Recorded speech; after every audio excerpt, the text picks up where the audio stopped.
Happy Friday, and welcome to our first of two live streams this weekend. And we already have had some snafus because of your host. I had us in the wrong link. I had us in the link for tomorrow nights, and yeah, it's been fun. I'm a little bit brain dead, so this will be an exciting conversation, I'm sure. So we are going to be talking about the 1999 movie 10 Things I Hate About You that I think we all love. I don't think anyone on this panel hates this movie. If you do, I don't know why you're here, but hey, maybe you're here to just talk about how much it sucks, but no. So this should be fun. This is kicking off a mini 3-part celebration of romantic comedies. It was going to be 4 parts, but it's not because of our Oscars conversation. So only 3 parts. So you're going to get this, While You Were Sleeping, and When Harry Met Sally. So it should be fun. So we're going to start with 1999, go backwards, and then go backwards some more. I'm sorry, everyone. This is going to be a fun live stream for everybody but me. No. So before I have everyone tell me what they're into, just a quick reminder, of course, that we are on Patreon. For as little as $3 a month, you can help us do these live streams when they go correctly. And even when they don't go correctly, you can help us bring you great content you've come to love, hopefully come to love. Lots of other things. And last Friday, we recorded our 3-hour American Horror Story recording for seasons 1 and 2. Susie was on there. Susie is going to be on this American Horror Story journey that we are so excited to be going on. We're doing brackets. Susie's face. Yeah, we have to watch seasons 3 and 4 next. That's okay. We get to watch Dandy Mott throw about a bazillion tantrums.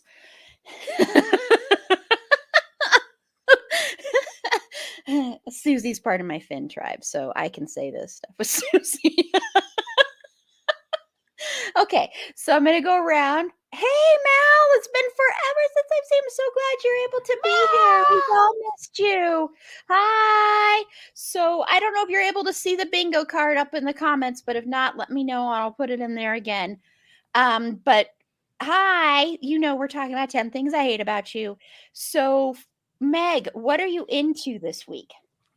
I am very much into Upload Season 2 that came out on Amazon Prime today, and I absolutely watched the entire season today because I'm a very cool person.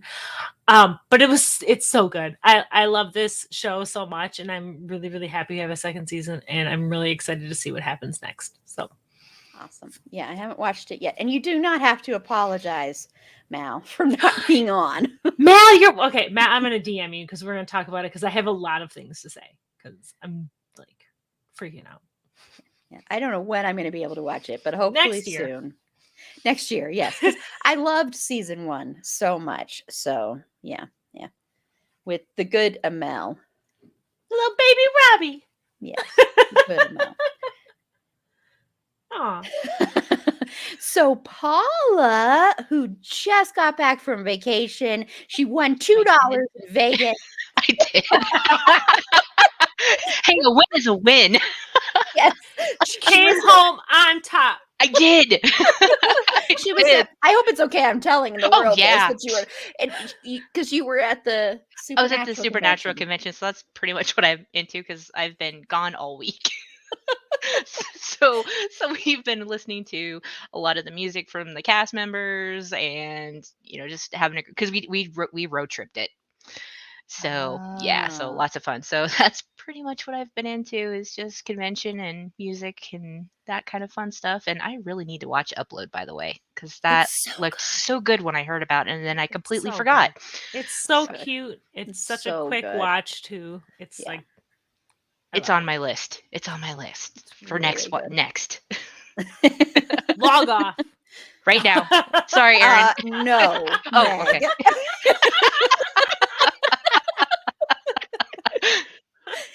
And Susie Hey, what are you into? Oh. Besides Okay, your beautiful so hair.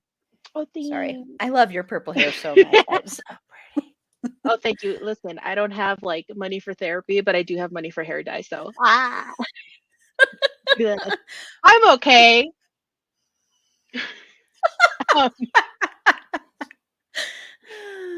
Um, so the universe and its mother has been like pushing me to watch Euphoria. Like I keep getting ads for it, I keep getting videos for it, I keep getting like recommended to me. And so I just started watching Community. I love you. Because I was like, no. So and I'm on Solid season 3 of choice. Community now, and it's fine. It's a show. Yeah, I have Like to watch that one soon. I'll collect my thoughts and then maybe I'll like say something when I'm finished through it. But it's a watch. Yeah, we're talking about that one in May, and we're talking about Euphoria in September, I want to say, or August. So, yeah, I just love that you. I was like, okay, let's say she's into Euphoria, and then you said, so I watched Community. Yeah. Yeah, I've seen a few episodes of Euphoria, and I have a It's so teenage depressing. daughter, and I'm just like, I can't watch this. Yeah, it just seems like a lot of tragedy and glitter. Like I'll be honest, is. just with like the It's- overall vibe that I get, and I'm just like, oof, I'm not. Like, I don't want to imagine that this is my child, so I'm just gonna live in denial. No, I'm just kidding. live in denial. It's She a still lot. plays with dolls. Oh, that's so sweet. I love that. Hey. She does not. I just in my mind. Oh, I was just Hey, saying. I have a Michael Myers doll my sister gave me for Halloween. I have so much Michael Myers stuff. I have to Your hang these one-night shelves stand. to put it up. Oh my. Your one night Oh stand. wait. Oh look, and here's your husband. Hold on. Let me just. I mean, I have Oscar Nunez. Oh yeah, there's our husband. Oh, We have Oscar. Oscar. As I contort myself into frame with my Friday the 13th socks. So what I'm into is I started watching what? I was just thinking in my brain, does this count as a tangent? Yes. When Susie contortion. It does. It does. So what I'm into is the new Hulu show called The Dropout with Amanda Seyfried, and it's about what's her name now? I can't remember. See, I told you, my brain is so bad. The blood chick, right? Yes, the blood chick. Anna, is it Anna something or no? What the hell? No, isn't that a different It's show? like Thera Inventing That's a Anna's on different show. Netflix, but like Thera some It's stupid shit. Theranos. Theranos. Which was the blood thing where you take one, Elizabeth Holmes, where you take one drop of blood, you drop it in there, it tests you for everything. And it's really interesting. I mean, I think it probably did not need to be a series. It probably could have just been a movie. But Amanda Seyfried, she is such a fabulous actress. She is such a good actress. Once again, go watch A Mouthful of Air, please, please, please. She's so flipping good in that, and that's such an important movie. But she's such a good actress, and she's doing a really good job in this. It's just, I think that's the reason to watch it is her performance. Other than that, it's okay. It just could have been just a movie. So, okay. So Mal, I didn't know if you got the bingo card or not. But let me know if you need it.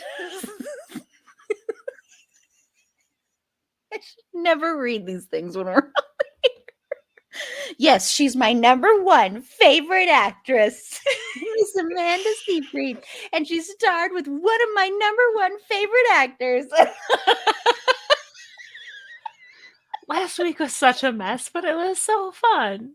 I was listening to it again today, that episode, because I always like to listen to them once they're out just to make sure, and I haven't finished it. And I was laughing driving in the car, and I'm like, I must look like such a weirdo right now. Erin has about 75 number one all-time favorite actors, and she's very protective of them.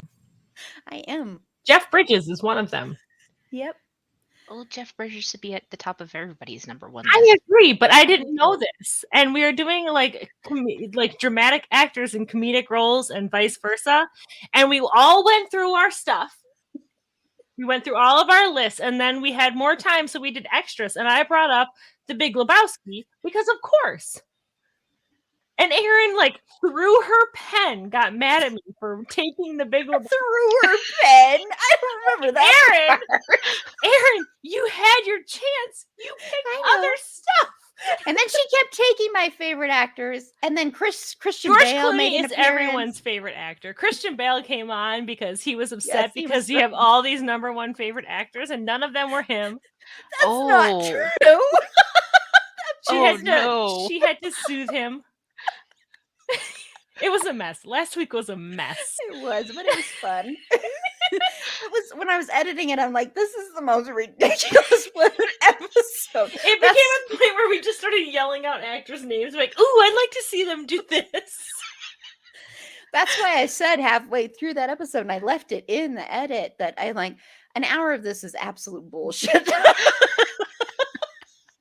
But anyway, before this turns into an episode like that, I Let's feel get like and we know the commonality. Meg, me, me.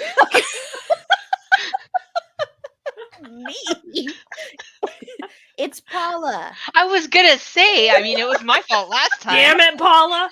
Wait, Sorry. There, wait, I'll go watch Upload. I know, I'm trying to get like diagonal and down. Anyway, so we're going to get into 10 things I hate about you. We're going to be spoiling this movie. So if you haven't read Taming of the Shrew, if you haven't seen this, it was out since 1999. Sorry? Susie and Mal, I would like to politely ask you to not tell us how old you were or not when this came out. But I love this movie so dang much, and I really am glad we're going to be talking about it. I think this will be fun. I still love watching it. I don't care if people say it's problematic. I still love the Heath Ledger singing. Still one of my all-time favorite romantic scenes in any movie ever. So I want to get into first, just, around this time in the 90s, there was this trend of updating Shakespeare, taking Shakespeare and putting Shakespeare in modern times, but with modern language instead of using the same language like they did with Romeo and Juliet. That one movie that I watched recently, Midsummer Night's Dream. So Mal said when they were in high school, they saw their friend in a 1920s stage adaptation of Taming of the Shrew, and that was their intro to the story. That's a great introduction. Yes. So, and this is one of my favorite Shakespeare plays too. I want to know that. But there was also the movie O, which is another great movie. Josh Hartnett is so damn good in that movie. And Julia Stiles is also in that. Yes, but Josh Hartnett sticks out to me more because he has these subtle things that he does. There's a scene where he just zips up his jacket when he's sitting in the hall and he doesn't say anything. And there's something in the way he does it that just says everything about the character. Anyway, I love Josh Hartnett. I met him at a frat party once. Oh, yeah, I remember you telling me that, yeah. I love Josh Hartnett. He should have a bigger career. But anyway, he's my number one favorite actor. Right after Finn Wittrock, Christian Bale, Jeff Bridges. Don't forget, she got so George mad. Clooney. I still couldn't believe it. Like, you had so many chances, and you're like, I'm so mad at you for finally naming Big Lebowski. I couldn't believe. I was shocked. Like, I purposely didn't talk about Big Lebowski because I figured you were gonna. I love you. I know. Anyway, back to Shakespeare. Okay, so back to Shakespeare. So anyway, so this was one of the ones that was updated. So they took Taming of the Shrew, updated it set it in high school and in Seattle, because Seattle was still big at this time. It was like the hip hopping in place to be. I'm sure it still is. I don't know. See, it's pretty small now. I mean, like it was the in thing towards. It was still the I 90s. Grunge was still pretty big then. It was If the I remember lacrosse of right. the 2000s. Yeah. Anyway, so I want to know, Meg, were you into? Well, I know you love this movie, but were you into? Because I know you like Shakespeare. I know you were a I theater love person like me. Were you? Did you love Taming of the Shrew? And are you into these updated, modernized versions of? So This stuff? I have been going to Shakespeare plays since I was probably 10. So yes, I absolutely love Shakespeare. I have performed Shakespeare. I was critically acclaimed for my role as Adriana in A Comedy of Errors. But I at first, okay, so as far as the movies and stuff goes, like Hamlet as the Lion King, chef's kiss. I think that was an amazing. I'll get shit for it, but I think The Lion King was a fantastic adaptation of Hamlet, especially for kids. But that's a whole other conversation. I really, really enjoyed the movie adaptations. I loved Romeo and Juliet. I think that Baz Luhrmann's version did such an amazing job of keeping the original text but making it so it was really what William Shakespeare wanted, was to be accessible to people. Because we think of William Shakespeare now as being so like up here and everything like that. And that's not what William Shakespeare was. He wrote shit for the common folk. Mhm. So I love the adaptations. I love when they're faithful adaptations. I'm like, She's the Man is not my favorite adaptation of The Twelfth Night. I don't hate it. Susie, I have a soft understand. spot for it. I do too. I do too. I understand that this was the one that Susie remembers because she was a zygote when 10 Things I Hate About during the golden era of modern Shakespeare adaptations goes. Excuse me, I was 2 years old when this movie came out. Oh my god, I hate you so much. Oh, I asked you not to tell me how old you were, Susie. But to kind of go off on that, I remember at one point I was at a bookstore and I saw something. It was Shakespeare in emojis. And it was entire works of Shakespeare as text messages and emojis. And I remember, like, the theater snob in me got really, really upset at first. And then I looked through it and I was just like, no, my man Billy Shakes would have 100% loved that, because it was his words in a language that people could understand, and it made it more accessible to people. And I think that's what I really love about modern adaptations. As long as they get, like, I don't think you need to change the script necessarily to make Shakespeare accessible. I think that so much of that is in the people who are performing. Oh, Lordy. Yes, thank you, Mal. Mal. No, we are not. No. They were very alive. They were very alive. That's amazing. That does help.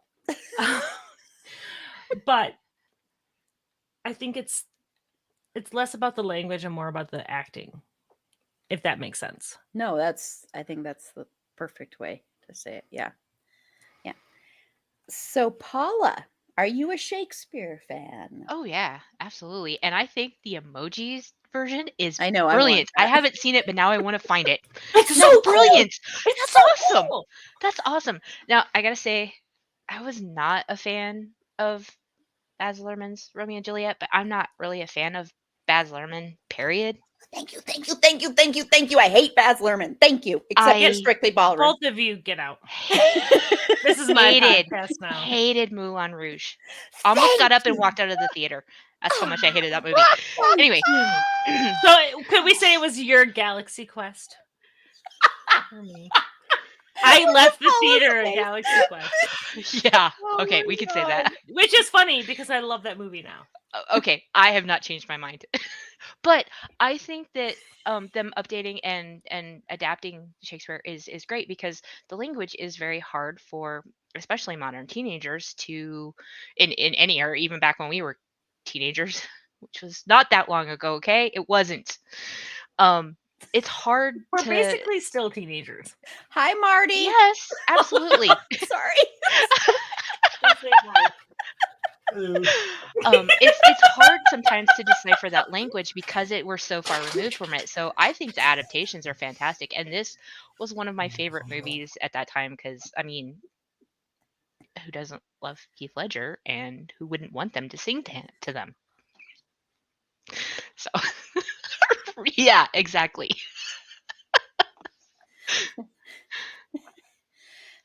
Yes, yes. And I'm so glad I have found someone who agrees with me about Baz Luhrmann because I love Strictly Ballroom. I will say that. That's one of my favorite movies. But everything after that, he drives, he's like nails on the chalkboard for me. Mhm, And it's yeah. weird because he does stuff that on the surface is something I would like. I don't know about his Elvis movie because I don't know if we need another Elvis. And Bruce Campbell is the benchmark best Elvis ever. So it's very hard to beat that for me. So I don't know. Bruce Campbell but- is Aaron's #1 all-time favorite actor. Again, should be on everybody's list, but Yes. you know, that's another honestly, conversation. I'm not gonna lie. So I don't like Romeo and Juliet. I don't like Romeo and it. No, Juliet. hate So- Do that not story. like it. Ugh. Hate that story. The Anyway, story. I will not get mad at Baz Luhrmann's version of it because it made a lot of people interested and made Shakespeare accessible to a whole new generation in a way that I don't think the 1960s, is it 60s or 70s? 60s with like the girl with the 60s. giant Yeah, tits. 60s. Mhm. Mhm. In the way that movie did or the original text did. right. No, and I agree. You know what he did, and you know a lot of people liked it. Fantastic, but I personally hated it. and I was never Kick a fan of Paul the out. story either. Damn it, Paula. I'm sorry. I'm sorry. Okay, I'll give Look, someone's got to be devil's advocate, okay? Exactly. Hey, Paula. Now Marty said hello, by the way. So, Susie, do you love Shakespeare? Do you love Baz Luhrmann? Do you... or are Baz you in the Luhrmann just exists, I suppose. I didn't say I like Baz Luhrmann. I said I like that version of Romeo and Juliet. No, No, I was listen. going off- The best version of Romeo and Juliet is the Garden Gnome animated kids film, Romeo and Romeo Juliet, and Juliet which has is songs by Sir Elton John. It's amazing. It is amazing. amazing. Okay, now I have to watch agree. this movie. That's #1 It best is Romeo and hands Juliet down adaptation. Best adaptation You that I've pretty seen much of that had me story. at gnomes. It's amazing. It's so good. Oh my god! And I like all the key moments in the story are set to like Elton John song. And there's even like he even wrote like a special one just for the movie with Lady Gaga, which is also freaking great. And I'm just like, yes. Erin's filling out her 2023 schedule, and it's going to be Romeo and Juliet. Fun story: the voice actor for I'm gonna Romeo is her add- #1 favorite actor. She doesn't even know who it is. this is never gonna. It's never. This is the new Flip Smitsmock. Oh, I'm so glad I have Susie here though, because whenever I have one of my Finn crew on here, because that's what I'm calling Jen, Susie, and Aaron A. That's my Finn crew, because we have our own Yeah. DM and everything. We're the Susie's Wick like, crew. yep. I have nothing against the man. It's just really Yeah, we're fun the to Finn call Wick him by crew, his just wrong saying. name. What did you just say, Susie? Just We're the ignored Finn Meg. Wick crew.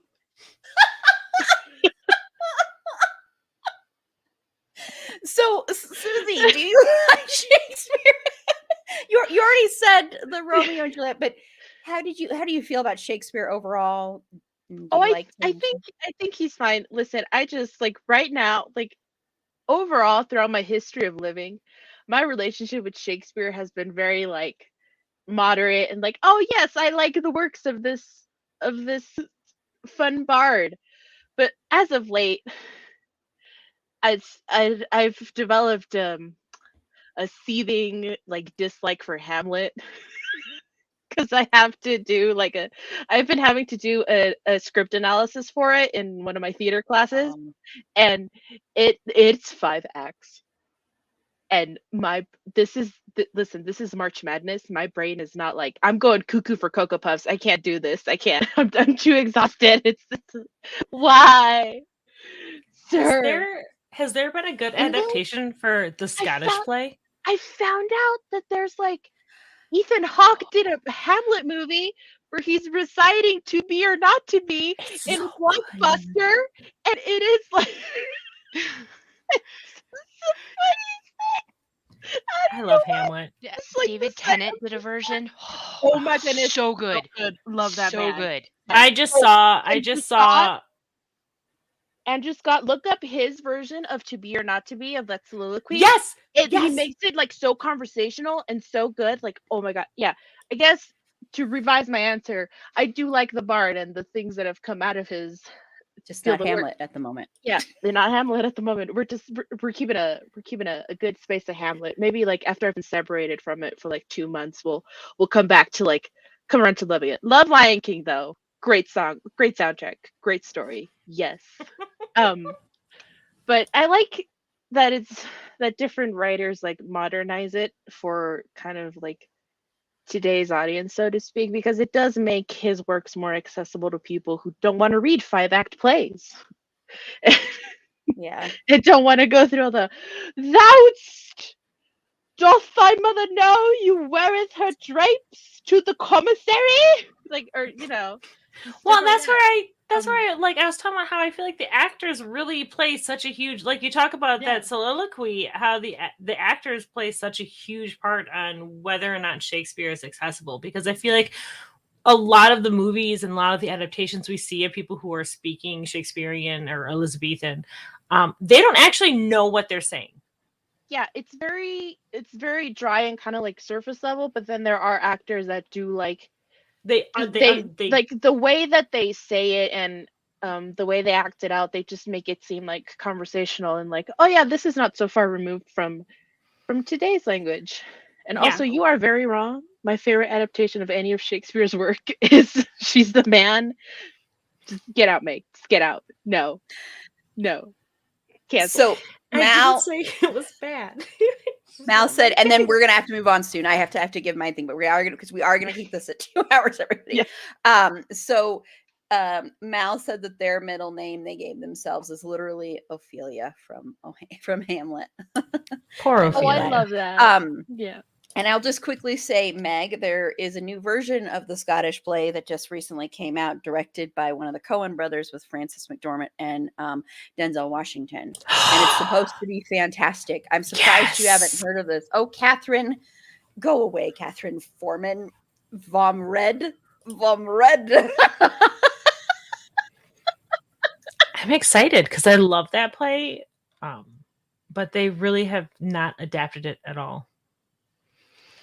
That's my favorite Shakespeare play. So, yeah, the one you never say the name of. If people don't know that is Google out damn spot. So, anyway, so I'll just quickly add that I like a lot of the Shakespeare adaptations, like the modern day ones. I will say there are times when if it's updated and they use the same language, it comes off as a gimmick, like that Midsummer Night's Dream with Finn Wittrock, and I did not like that movie. I wanted to like that movie so badly because of the cast, but that to me. Wait, are we talking about the Michelle Pfeiffer one, or was there another one? No, this was another one with Okay. It's with Finn Wittrock and Lily Rabe. Hamish, I can never remember how to, but he's such a fantastic actor from the most recent thing, Midnight Mass, and a bunch of other people. Because I love the Stanley Tucci, Michelle Pfeiffer. No, it's not that one. This was Everett one. This was a recent. I think it's Hamish Linklater or Linklater. Thank you. I can never remember how to Thank you. pronounce his last name, but yeah, and it's everybody's good in it. It's just very gimmicky, but it is nice to see Lily Rabe not get tortured by Ryan Murphy sometimes. So, but anyway, but yeah, so I like them. I think as far as like the ones that were the teen ones, I love 10 Things I Hate About You so much, but O is actually probably my favorite, just because I think it's great. And speaking of actors who really get what's going on, I think everybody in that one really got what Othello was and really knew what they were doing and what their characters were doing. And I think the same can be said for 10 Things I Hate About You. And I think that's why it works so well. And also, the cast behind the scenes loved each other. Like, all the cast has said this was a rare experience where they all got along. And even though Heath Ledger didn't come on until they had already started filming, and everybody was worried he wouldn't fit in, but then he did. And so I think that's also what makes this film work, is because everybody's working well together. So I think that makes a difference. Okay, so let's get into the characters here and their relationships with each other. Yes, Michelle Pfeiffer I love Michelle Pfeiffer. So let's start with the sisters, Kat and Bianca. And Kat, of course, is the older sister, if you don't already know the story. But let's get into their relationship first. So what do you think about the sisters here, Meg, who are not permitted to date because their father wants to control their sexuality? So aside from that, I remember in 1999, it was like this really funny kind of jokey thing. And as the years have gone by, it feels kind of gross as far as their dad goes. So I was Bianca's age when this movie came out, and my sister was Kat's age. My sister also looked in high school and behaved very much like Kat. I was not so much like Bianca, but my sister, like Kat, reminded me so much of my sister. And my sister and I were having such a really, really hard time in our relationship. So this movie like holds this little special place because like those two sisters kind of came together at the end. And I was like, well, maybe I can have that again with my sister. So I get very like emotional kind of talking about Kat and Bianca's relationship because I feel like to me it's really realistic. They're not always nice to each other. They don't understand each other, and they sometimes don't want to make the effort to do so. And sometimes when one is trying, the other one isn't receiving it. And yeah, sorry. No, don't apologize. This movie came out in like the hardest time of my life, and a lot of that was to do with my relationship with my sister, who was going through the hardest time of her life. And my sister was the popular girl who decided she didn't want to be popular anymore. And then she wasn't. And she played soccer. She like looked just like her and everything. And it was just, sorry. Don't apologize. I know. But this is like a really fun movie and everything. But I thought their relationship was really realistic. I think so much of it mirrored my relationship with my sister at the same time. And so much it was because I was the same age as Bianca and these sisters were the same age. And my sister was at the point where she was wanting to flee. And I so desperately wanted her to stay, but also didn't want her around me at all because we were so different. I never schemed to pay someone to date her.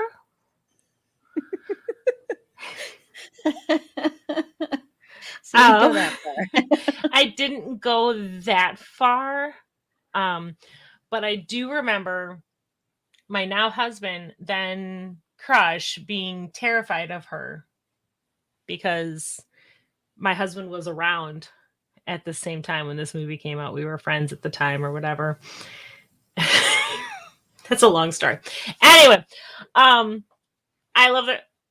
I'm trying to not cry. So I love their relationship. I think that it's really realistic, and I will talk a little bit more about it maybe later. I don't like being first. I don't like this. I changed my I'm gonna mind. remind you next time that you're complaining. I will remind I just don't you. like to go after Carla because she takes all of my thoughts. Yeah, well, that'll happen tomorrow. So Paula, your thoughts on Kat and Bianca? I also have a sister. I'm the older sister in this instance. And my sister's 2 years younger than me, and that's kind of one of the things I always pay attention to when there's siblings in a movie or a show is how they act against each other, and if that feels realistic to me. And I also kind of got that vibe of this being a real sibling relationship, and I really liked that. So, Mhm. Hey, um, Carla. Carla has arrived! Yay! You missed me almost crying on camera. Um, w- you know, there wasn't a lot relatable between us just because we actually my sister's deaf, so we actually went to totally different high schools growing up. So we didn't have a lot of interaction socially that way, but outside of school, I think that actually contributed to us kind of having some of those same issues where we couldn't really relate to each other because we weren't in that setting together. So it was kind of interesting to see, um going back and watching the movie now, watching that relationship kind of evolve through the movie, and having, also dealing not just with what's going on at high school, but what's going on at home with with their dad and with their mother having left, which is something that we can relate to as adults that happened to us. So that was kind of um, a new way to view the movie as an adult, because I haven't seen this movie in 20 years. Since it came out, although I loved it at the time. So I get a little bit different perspective now on it, being an adult. And it was very interesting to see how their relationship evolved, which it wasn't really something I paid attention to when I was a kid, but I do now. So Yeah. So, Susie, do you have siblings? Well, You have siblings. I do. Okay. You don't My have to. sibling She's like, story is my very sad. sibling's 4 years old. Yeah, my sibling story is very sad, so I'm not gonna get into Okay. it. But the Okay. thing is that I grew up with no siblings. Um, and for me, it's always interesting whenever I watch media to see the relationships that siblings have. And something that I always found interesting about the story of Kat and Bianca's interactions is that they like from what I've gathered from my years of watching stuff is that they feel like really real siblings because like they're very different and they do fight, but at the end of the day they still care for each other and they love each other. And like even though sometimes they might do like they might pay off a guy to date their sibling, or they might like piss off their dad by getting into like a lot of fights and stuff, they're still like, okay, if you want to go to this party because I love you, I'm gonna go too. Like, you really want to go to prom, and even though I'm not gonna do this for I wouldn't do this for anyone else, I'm gonna do it for you because you're my sister and I care for you. And I think it's really sweet to see like how they kind of start like you can kind of see them start to come around a little bit more in the end and kind of accept each other's differences a little bit more and support each other a little bit more than at the beginning of the movie where they were really at each other's throats. But I like their sibling relationship just overall. I think it's really good to see that like progression of them going from like really like fighting a lot to going to like really care for each other and want to support each other and be there for each other. Yeah. Yeah. I mean, I'm the older sister, and I have a younger sister who's like 2.5 years younger than me. And we fought a lot when we were growing up.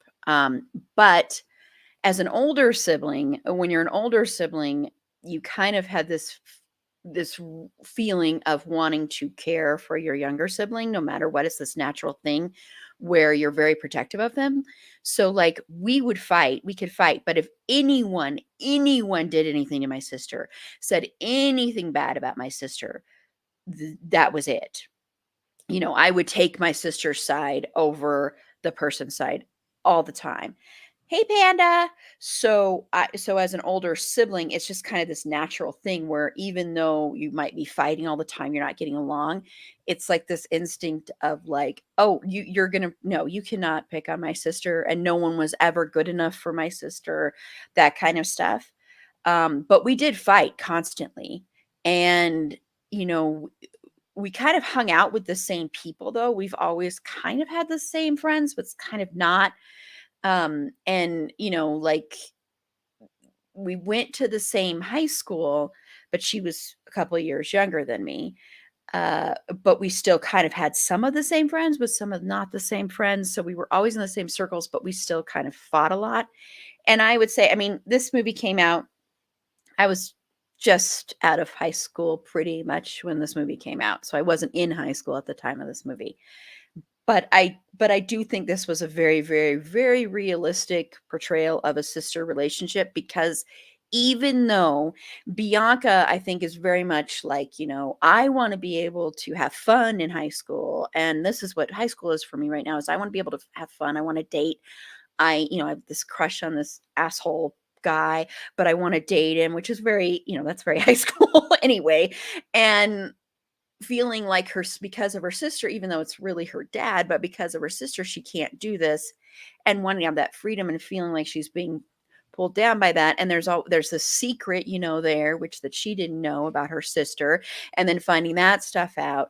And so, it's like they're butting heads constantly. And Kat really, I think at the heart of it, doesn't want her sister to go through what she did.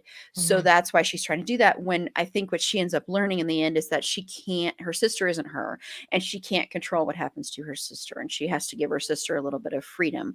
And I think that's the ultimate lesson here for Kat in her relationship with her sister, at least, is that her sister, even Bianca says it, I'm not going to, what makes you think I'm going to make the same mistakes you made?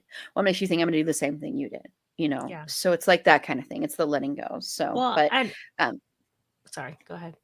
I was just going to say, because of time, I mean, we really I know. I just want to say, I feel like that interaction was the most realistic of all of them, though, where Kat like goes and she gives this big confession about what happened with her and Joey, and she was just like, I wanted you to make your own decisions about him, and Bianca's like, so you kept this giant secret from me and still hindered my choices because you wanted me to make up my own mind. And just that whole interaction where Kat, as the older sibling, so desperately wants to protect her sister, while at the same time kind of resenting her sister, which is understandable. And Bianca not understanding her reasoning, because I feel like I'm the youngest sibling and I never really got that with my sister. Like, I was like, why can't you just let me live my life? Why do you have to control everything? And I just felt like that interaction where Kat's like, I'm going to try and open up with you and everything and talk to you. And Bianca's like, this is messed up. Get out of my room. No, that's very true. Yeah. Yeah. So Panda has 3 sisters, and you still fight, not physical. Well, that's good. That's good. No, I mean, my sister and I still sometimes have arguments. We don't really fight like we did before at all. I mean, we're very close. So, yeah. Okay, well, let's move on to Kat and Patrick's relationship, which is the love story at the heart of this. I mean, there are a couple of other love stories, but this is the main central one. And Patrick Verona, of course, is played by the late, great, amazing Heath Ledger, who I can't imagine anybody else in this role. Heath Ledger was one of the best actors we have ever had, hands down. So so sometimes it makes me emotional just talking about Heath Ledger. Honestly, watching Heath Ledger, watching this movie, it was like, I remember seeing this and just being like, I'm going to love this actor forever. And yeah, I still remember the day he passed. So it's very, very sad to me to watch him sometimes, just because I just can't imagine the amazing art he would have given us if he was still alive. So Kat and Patrick's relationship, they kind of, he's paid to go to date her, and they have the enemies to lovers pretty much is their storyline, and they're both the outcasts of the school. And Patrick actually, I think is I love Patrick. Anyway, so Meg, what are your thoughts on their relationship? I was gonna say Aaron's just like gonna do I'm the just gonna whole take over the whole thing. take Sorry. over. Like, do you have any Sorry. thoughts? No, I This love is one their of my favorites. So I sorry. no, I love their relationship. I think it's so sweet. I get so I get so mad watching this movie. Like, I love this movie. I get so annoyed with how, and I have always felt this way about how Cameron and the hell's the AV guy's name. I can't think of his Michael. name. Michael. Like, how could I forget his name? I get so mad every time when they're like, we gotta find someone who's willing to date Kat, and like they don't even take Kat. Like, maybe she doesn't want, like, they just have to find some willing guy to date her, and she's so desperate that she'll just like grab onto anybody. I mean, it's Heath Ledger, so yes, of course. But before that, when he's like, well, if there was no other women and no sheep, are there sheep? Like that, like, why? Why? Like, all these low quality, horrible Mhm. creepers, like, well, they're losers, so they'll date Kat, and like this beautiful, independent, strong feminist woman, and they're like, well, no one wants to date her because she's so challenging. I love their relationship. I love Patrick being so vulnerable with her. I forget about the paying aspect of their relationship a little bit. You could almost call this a fake relationship trope. Yeah. But I feel like it's fake in name only, because I think after the first time Patrick gets paid, he's just really intrigued by her and just wants to be around her. And the money is a side benefit, but I think he would want to be around Kat regardless. And I think we obviously see that. They're paintballing and the detention, like it's so cute. Like, it feels so real and so genuine, and I can so feel for Kat when she finds out that Patrick is being paid. I can feel that heartbreak because everything was so real up to that point, and to have that illusion shattered. It broke my heart for her, honestly. But when he's like, everyone is saying like he ate everything but the beak of a duck. And he spent a year in San Quentin when he was eating SpaghettiOs in Milwaukee with his with his grandma. Like, it's such a cute relationship, and it feels very 17.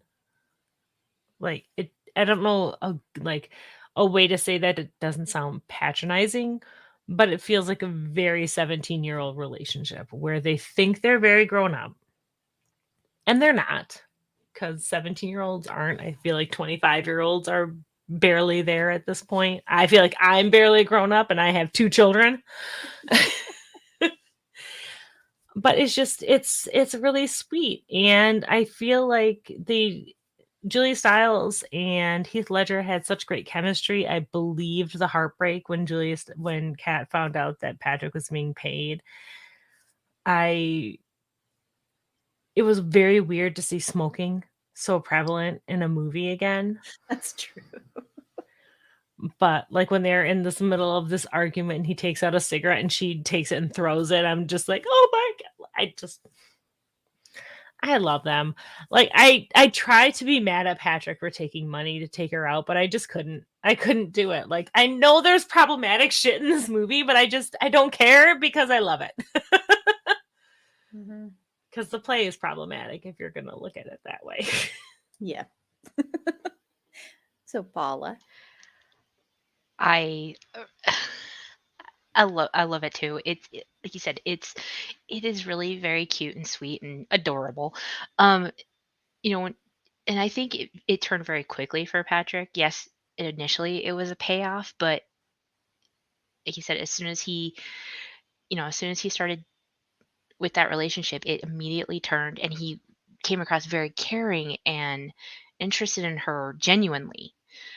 It wasn't just about the money. And I think, I know it wasn't explicitly said, but he took that money and that's what he used to buy that guitar for her. Oh, Oh yeah, definitely. absolutely. you Mhm. know. So, Yeah. he didn't even profit off of it really, in my opinion. Mm-mm. So, but yeah, I really enjoyed that relationship. It was very sweet to watch. Well, and not just the guitar, was paying to be able to sing the song to her. Oh, right. Not a And single the cent of that. band, the Mhm. singer that she really liked, he called in a favor for that. I mean, he really paid attention to her Mhm. and did things for her.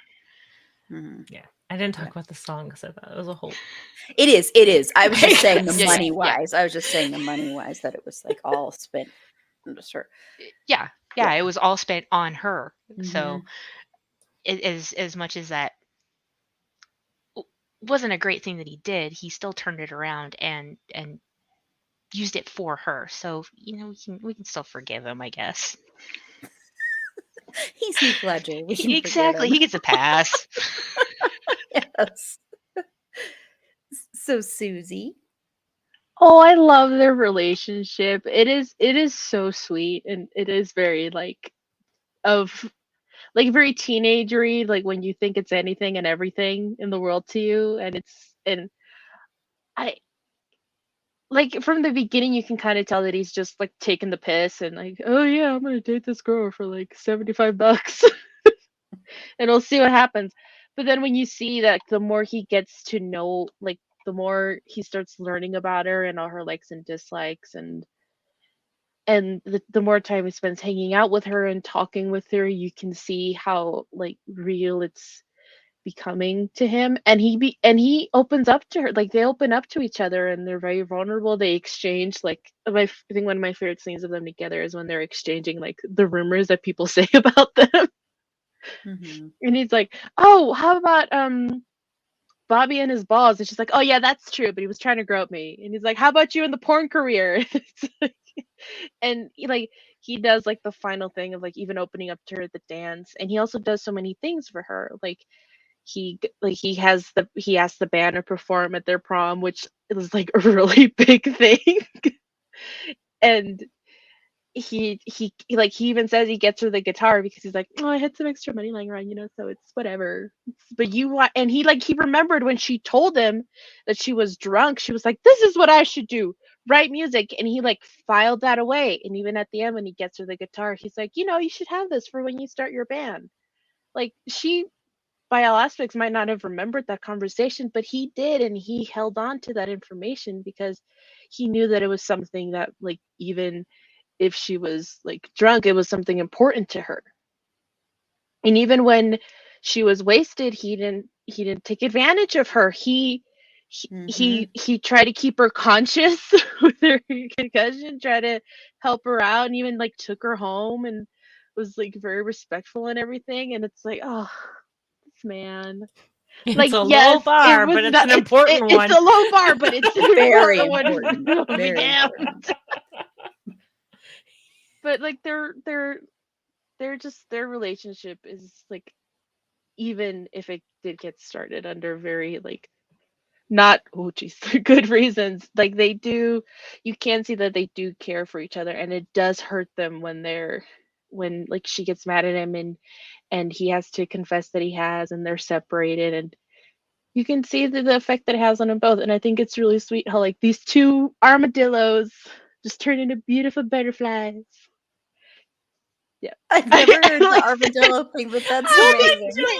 they have their walls up, and Yes, and then they I see just the like hard become, shells, the yeah, hard shells. yeah. But they turn into butterflies. Yeah. I'm gonna have to use that one from now on. Yeah, that's pretty amazing. Yeah. Um, yes, yes, their chemistry is amazing. Um, I this is one of my all-time favorite romantic pairings because of that chemistry. I also love it in the play as well. And I've seen like good versions of this play and bad versions, and it all hinges on their chemistry. That's how the play works. That's the only way it works. That's the only way this movie would have worked. And their chemistry is perfect. And yes, it is a low bar to be like, oh, he's so impressive because he doesn't take advantage of her when she's drunk. but it's still so important because that says so much about consent in general, because that is one of the criticisms of this movie. But the fact that he respects her consent there in the car is incredible, because he could have just, I mean, he won't even kiss her. And that, I mean, not even a kiss. And most people be like, "Oh, it's just a kiss." But she's drunk. She's like really drunk, and she was upset at the party, and it wouldn't have been the right time, and he knew that. At the right time was the right time. When they kissed during paintball, that was like the perfect first kiss to have. And that was like a perfect date to have, and everything. And their chemistry is great, but also just the way they interact with each other.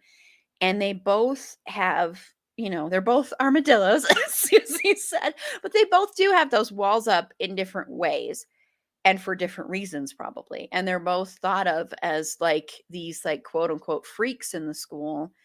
And they're not. I mean, they have really great hearts, both of them.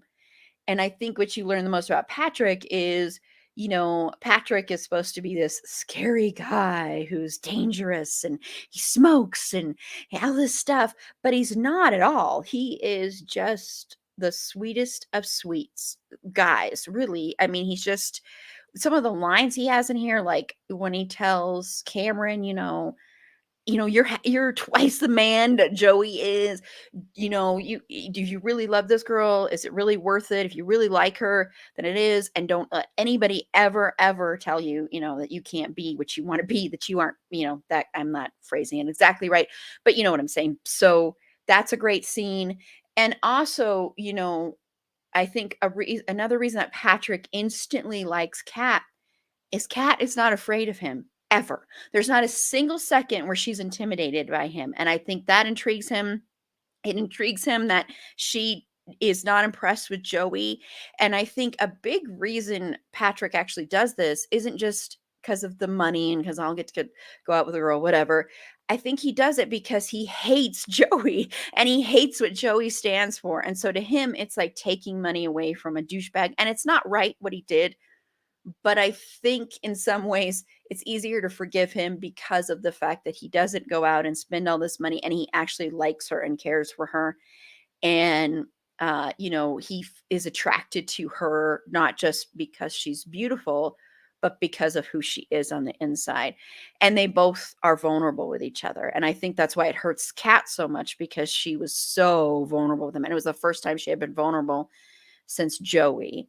And the way Joey treated her after she lost her virginity to him was horrendous, sadly typical of a lot of teenage boys, but horrendous. And so I think for her, it was like, oh, I'm going to go through this crap again.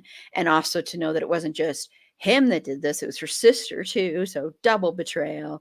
So yeah, but I love them together. I love their final scene together so damn much. We'll talk about the poem later, so I won't really get into that. But they just have such, I love them so much. I could watch, like, sadly we will never get it, but I could have watched like a sequel. I don't, but like you said, they're 17-year-olds. About you. Yeah. But like you said, they were 17. So I don't know if their relationship lasted past high school, because it's very much a 17-year-old relationship, but it could have. So, And the line is, don't let anyone ever make you feel like you don't deserve what you want. And thank you. I agree. I was That's like, one of my favorite lines yes. of the entire movie. And the way he says it, because it's just like, he's, Well, because Cameron's whining. Cameron, yeah. That character. Okay, well, we're gonna get to Cameron here in just a second here, but first, Carla said, also, without the scene where Patrick sings on the bleachers, we don't have the Janie has a good moment. Not another That's true. teen movie. Oh man, that's true. Yeah. And okay. yeah, and a movie in the 90s, it's a higher bar to not kiss or take advantage of a girl who's drunk. Yeah. It's still kind of a big thing now, I think, frankly, but especially just even a kiss. I mean, yeah.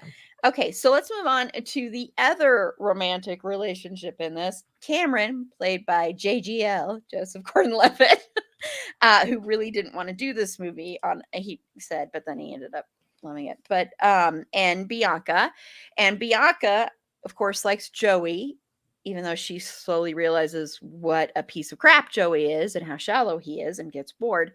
And Cameron, of course, is instantly smitten with Bianca, sets this whole thing up, is actually the mastermind behind the whole thing, brings Joey in, along with his friend. I forgot his name again. Michael.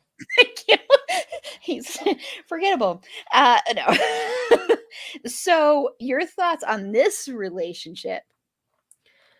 So it's very interesting. Okay, first up, I love Joseph Gordon-Levitt. I love David Krumholtz, who plays Michael. I think he did a good job being such a weird, how are you in high school? Him and what is the Bowie Lowenstein or Bogey Lowenstein? Yeah. How are these people in high school? You are 45 years old already with your slacks and button-up shirts and talking about stock markets in high school. Anyway, that is beyond the point. When I first saw this movie, I think it's because I was Bianca's age. I was like, oh, this is so cute and everything. And every subsequent time I've watched it, it's been more like, Jesus Christ, you are children. If Kat and Patrick are this realistic and lovely kind of high school romance where you could kind of see that, and maybe they stick together for a year after high school, or maybe they're just enjoying growing together, and this is I don't think a relationship ending is a relationship failing per se. This just felt very shallow, and everything, it was a foil basically to Kat and Patrick. So all of the depth, all of that beauty that we see in Kat and Patrick, who fall in love with each other because of who they are, not because of how they look, not because of how the world is perceiving them. Cameron and Bianca are the opposites. Cameron offers to tutor Bianca in French and just stays one lesson ahead of her to tutor her in French. He instantly falls in love with her. He does not care about how she feels about anything. She doesn't care about how he feels about anything.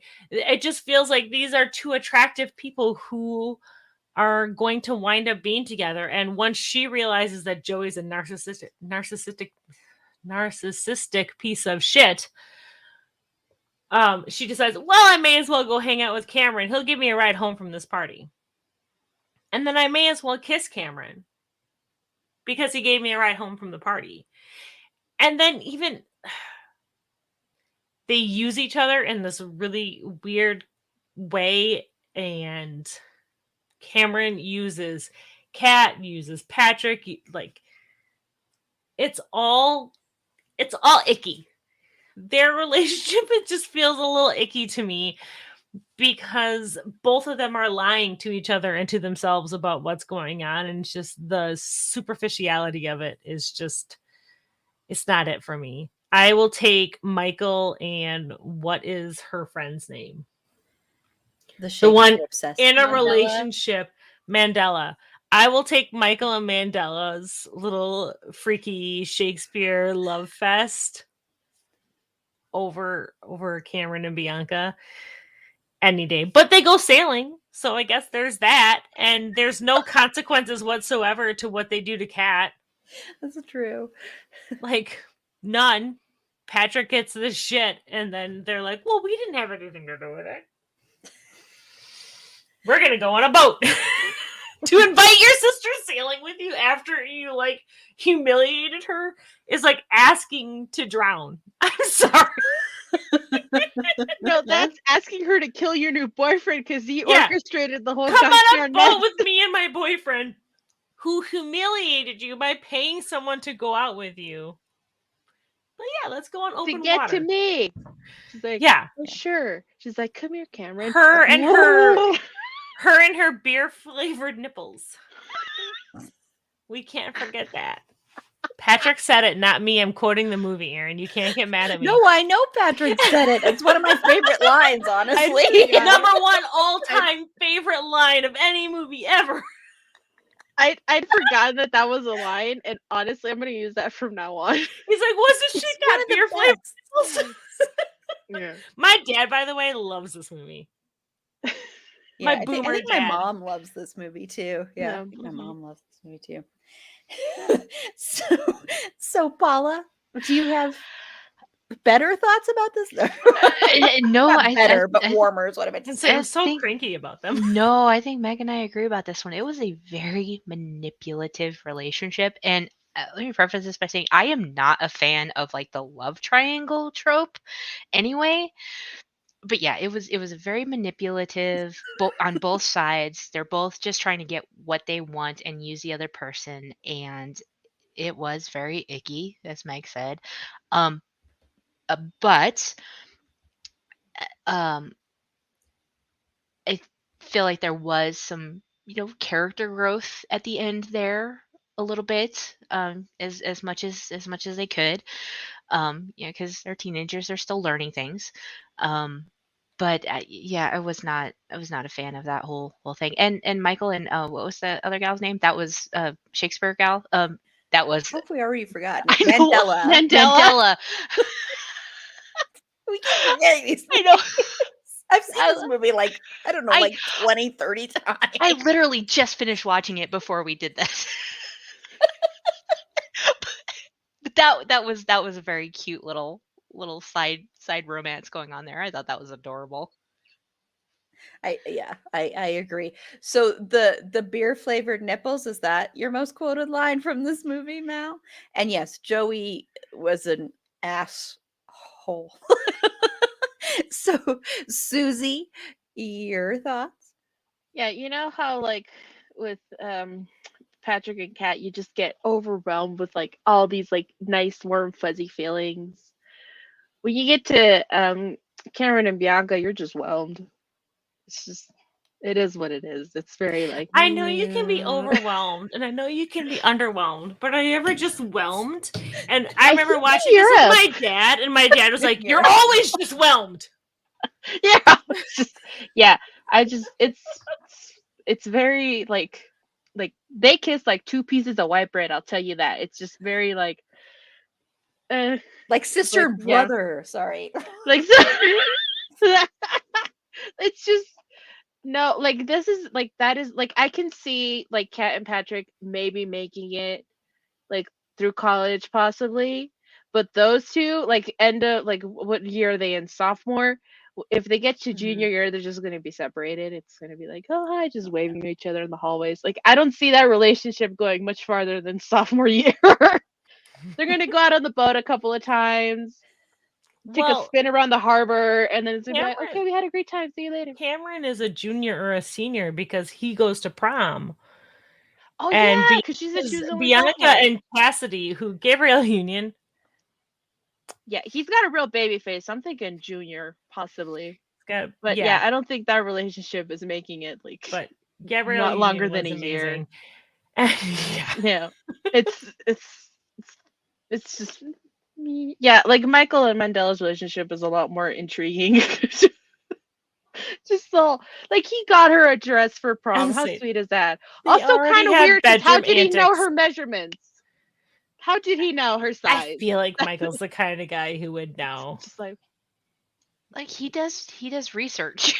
just That was research. his He's thing in when the they were AV setting club. up, He was doing theater, and she was obviously going to be doing theater if Shakespeare was on the yeah. table. Yeah. Oh my gosh, yeah. They're involved.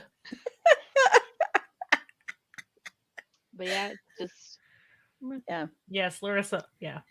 Alex from, God, what was when she turns into that puddle of mercury?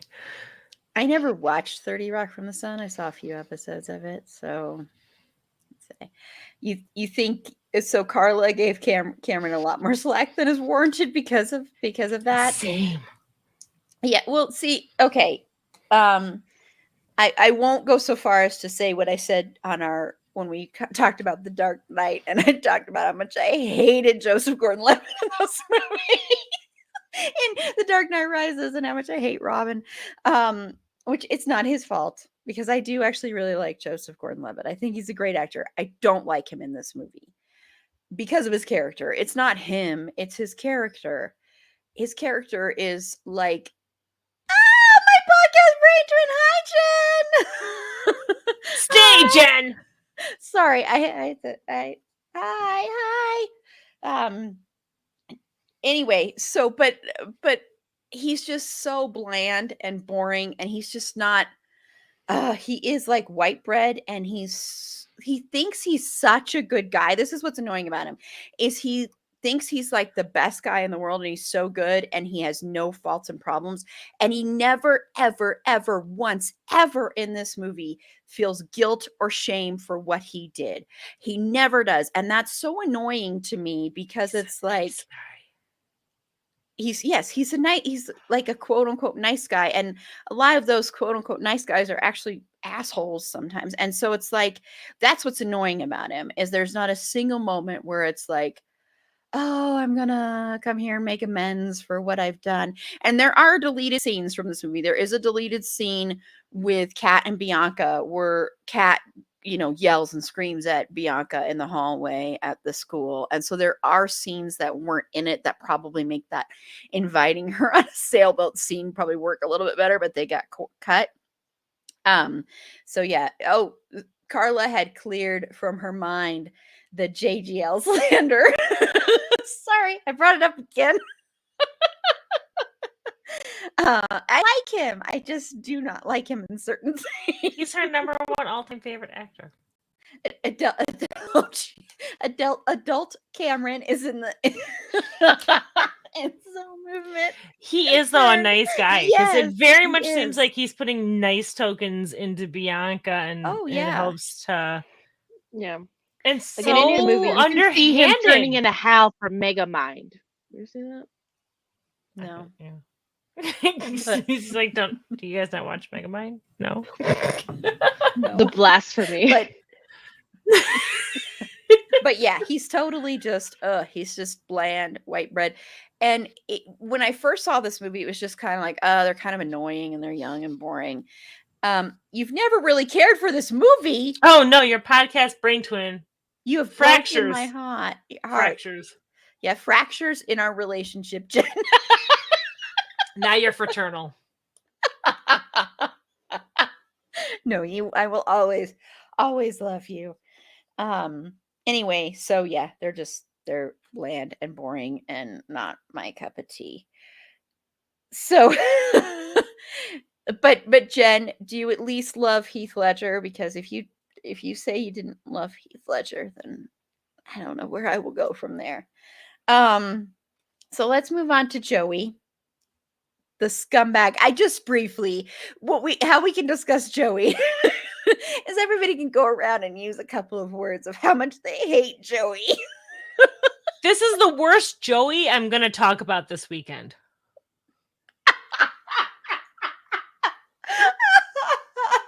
The worst. I'm glad that you appreciate my joke, Aaron. I do. We're talking about while you were sleeping, by the way. On our next episode. Andrew Keegan, first of all, I have never been a fan of Andrew Keegan. I never liked him. I always thought he was such a D-bag in everything that he did. Everything. I hated him in everything. I've never seen a role Andrew Keegan played ever in anything.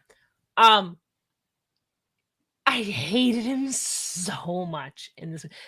And this is kind of my biggest sticking point in this movie is Joey is so unlikable. He's so gross that he's not interesting. That's true. I like interesting villains. I will watch a movie for a villain if they're interesting. And he's not. He's just such a Delta Bravo. And douchebag. Delta Bravo. I loved watching Susie's face. That's what my husband and I would call douchebags around our children when they were little. We would call them Delta Bravos. He's a caricature. He has nothing to him. He's the worst. I hate him so much. And yes, Andrew Keegan cornered the 90s teen douche market. I think I want to thank him for allowing other actors to like deflect off the teen douchebag market, because I think there were a lot of them that could have gone there but wouldn't, because Andrew Keegan was like, no, this is my space, and Heisman'd all of them away. He's the fucking worst. Andrew Keegan and Joey. Sorry if you have an interview with Andrew Keegan coming up next month. On our next episode, I'm going to be sitting down with Andrew Keegan. And his in-depth interview with his process. I hated He him was so like, much. everybody hated had, him. lots of people loved him. They had like huge crushes on him. I never got the hated appeal, him. but Like, I remember in high school just this deep burning hatred of this man, and I didn't understand why, but I watched this movie and I'm like, I get it. You're correct, I know. pubescent Meg. Yes. So Paula, I know you love Joey, but so defend Oh, yourself. just my favorite. Oh God, no! I can't even finish that sentence. No, he really did corner the mark. Did he ever play a role that was not a douchebag?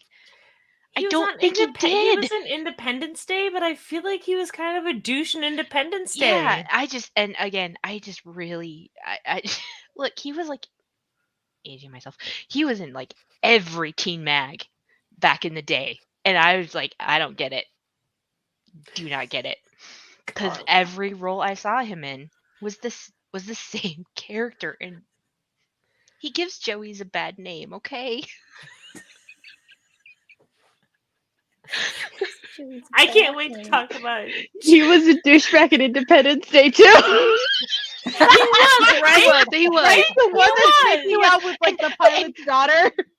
And look, I've never he's seen like, Independence Day. Oh my Oh, god, okay, Aaron, good, it's right? so good. you have to. Daddy Bill Pullman.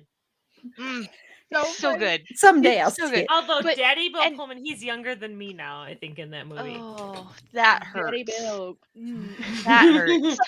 And I'm sure that he's a lovely person in real life, but he plays the worst I doubt it. characters. I would give him the benefit of the doubt until such a time as I actually meet him in person, which will probably never Yeah. happen, and I'm okay with that. I feel like But you he don't just- play a douchebag, for there are so many roles. Well, I will say this though, and Finn we've Whitrock. discussed this before. Andrew Keegan is her number one all-time favorite. Oh Not God. even. Oh God, Um, no. So, and then I'm going to get to this Jeremy Sisto conversation in here because I love Jeremy Sisto so damn much. Yes. So anyway, but and we'll be talking about him, of course, in September when we talk about 6 Feet Under. Another reason for you to watch that show, Jen. I've been giving you tons of reasons to watch that show, but everyone should watch that show. But we've talked about this before, that when actors are really good at playing villains and bad guys, a lot of times those actors are actually super nice in real life. That's not the case for James Franco.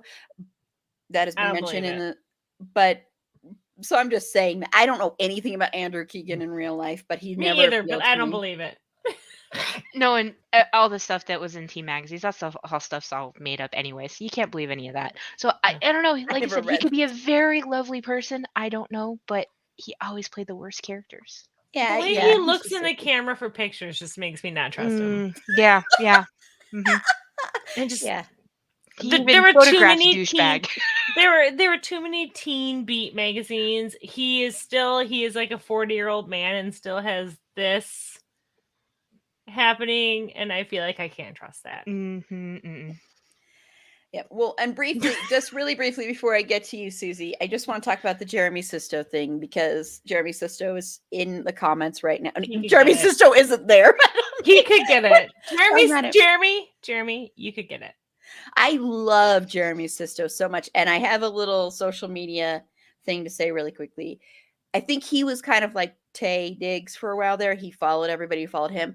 And he followed me for a while on social media. And it was this thing that I just loved and adored.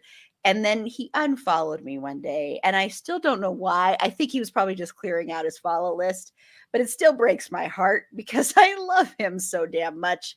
He's so gorgeous, especially older Jeremy Sisto, like you said, Jen, like in Suburgatory. I agree. Plus, that was such a different role for him. And yeah, someday we'll do it. Jeremy Sisto. I want to see episode. Jeremy Sisto and Rufus Sewell play brothers in something, in just Oh, like a yes. weird like screwball comedy, Yes. or like something really really dark. Yes. I would just watch 'Cause anything that Rufus Sewell is in. I Period. love Yes, Rufus and Sewell, both and of I them feel together like would be- neither of them get the adoration they deserve. Agree. Jeremy. Say hi to your bestie, Chrissy B. Oh, okay, so Susie, I know you love Joey. Uncle Joey. Uncle Joey.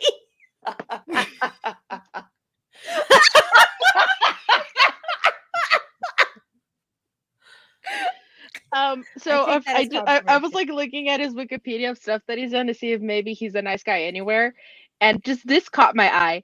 Andrew Keegan is in a movie called A Midsummer Night's Rave, which I'm gonna have to look up. So opinion confirmed. Okay. His bio is not giving me a He's- lot of hope. he's- I'm not gonna lie. He's Xander. In that. Oh, I love how. Okay. But no, like, okay. So Joey is a fine-looking guy, and then he opens his mouth, and He's not fine. he looks okay. He's a very Visually, 90s like looking. visually, he looks like 90s okay. And then he opens his mouth, and you're like, oh no, you sir are just caca. You're like No. in 70s 9 now instead of in 90s. But I just, Joey friggin' is the friggin' worst, just the worst. And I love that in the end, that Bianca is the one to like give him the what for. She's like, this is for Me my too. sister, this is for my date, and this is for me. Ha ha! And I'm like, yeah. And I love that even like everyone in his life hates him. I love that even the teacher's like, you got your ass beat by a girl. Everyone's just like trolling this man. And I love that even his teacher was like, one day you're gonna get your ass beat by a woman and it's gonna be great. And like, yeah, he was a soothsayer. He saw the future because of course, like just He annoyed looking me at this so man. much though. He kicked Kat out of class for no reason. He thought she was being sarcastic about the poetry project because But up until that's that not point, fair. she's only ever been sarcastic and antagonistic towards her teachers.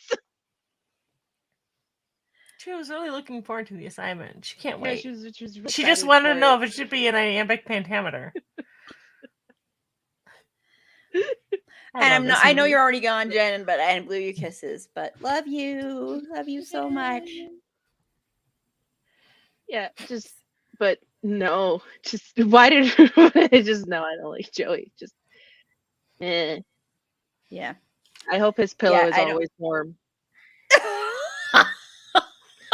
I hope his sock always falls down and gets Just scrunches under his foot heel.